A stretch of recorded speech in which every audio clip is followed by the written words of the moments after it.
On est l'agence d'architectes Mur.Mur. Voilà, on est basé à Paris, on travaille depuis plus de 10 ans, ça fait 10 ans qu'on est associés. Donc Benoît Huen et Lucie Rosenblatt.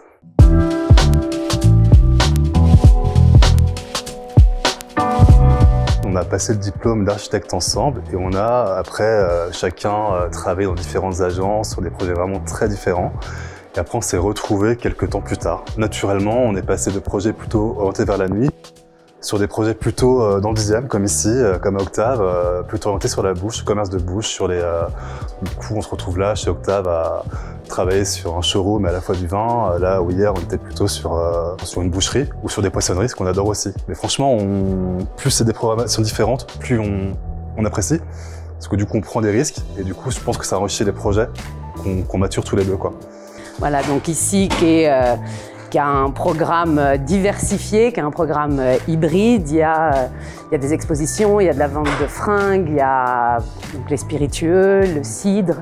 Voilà, il a fallu rationaliser tout ça. Donc on a un space planning assez radical, futuriste, monumental, pour faire un équilibre là-dedans. Indépendamment d'avoir retrouvé un peu l'espace historique, on a utilisé que 2 matériaux, donc le béton et la brique, et qui sont voilà, des matériaux qui nous amènent une patine, qui nous amènent une histoire, qui sont ancestraux, et c'est le contraste qui fait un équilibre où, pour nous, tout le monde se sent bien, quelle que soit la catégorie d'âge, tout le monde est invité à trouver un peu son compte dans cette manière voilà, de dessiner, et voilà.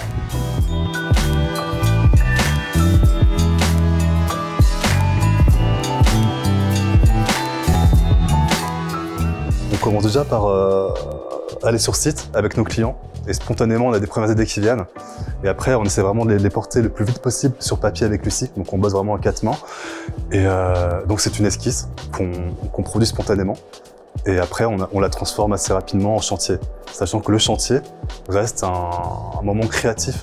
On teste beaucoup de choses spontanément avec les artisans. On a des artisans qui sont suffisamment patients pour nous suivre et tester, tester, retester. Des fois, ça marche pas, mais Lucie a passé par exemple des heures là-dessus à tester, à recouper, etc.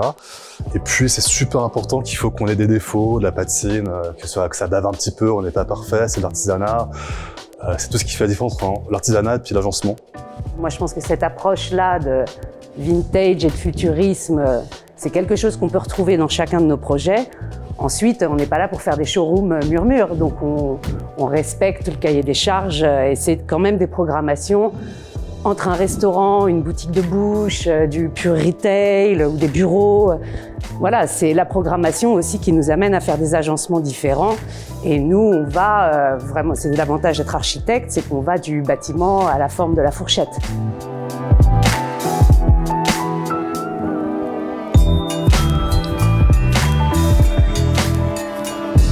Alors, on est ici, on est dans le restaurant Dahlia, c'est un restaurant levantin. Donc c'est un bâtiment d'angle. On a essayé de faire rentrer un maximum de lumière naturelle. Donc on a tout ouvert sur les 3 façades en fait. Là, il y a un premier bar qui est sur la rue, qui s'ouvre avec une ouverture sectionnelle. Ensuite, on a ici un système d'ouverture en guillotine, donc qui s'ouvre sur tout le long. Il y a une allège qui est maçonnée, on peut s'asseoir autant quand c'est ouvert, autant à l'extérieur qu'à l'intérieur. Toujours pour ouvrir un maximum. Donc, quand il fait beau, là, on a une porte qui est sectionnelle, c'est-à-dire qu'elle vient habiller la toiture. Ensuite, ça s'ouvre un peu comme une porte de garage. On a recouvert donc d'un faux blanc tous les murs pour homogénéiser, parce qu'il y avait de la brique, de la pierre, enfin, du parpaing, il y avait plein de choses. Et ensuite, tous les revêtements de banquettes et de sol, ils sont dans un enduit d'argile. Ensuite, on a travaillé un bar qui fait aussi office de cuisine. Et le bar, il est en ce qu'on appelle le pisé, c'est-à-dire des couches de béton qu'on a teintées et qui se mettent de façon successive. Voilà, donc on en met une, ça sèche, on en met une seconde, ça sèche, on en met une troisième, ça sèche. Voilà, tous les marbres un peu rosés comme ça, c'est du travertin qui vient de Turquie.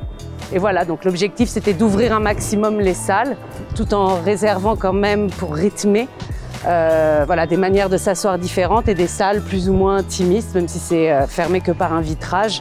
On forme comme ça plusieurs petits salons, ça régule un peu. Et puis il fallait montrer ensuite tous les pickles et tout ça donc sur le ciel de bar. Voilà, donc on a en fait 2 matériaux. On a du bois brut, Donc les chaises, c'est de la récup. On a du bois brut et on a de l'argile. Voilà, c'est à peu près, on a essayé de s'en tenir à ça, quoi.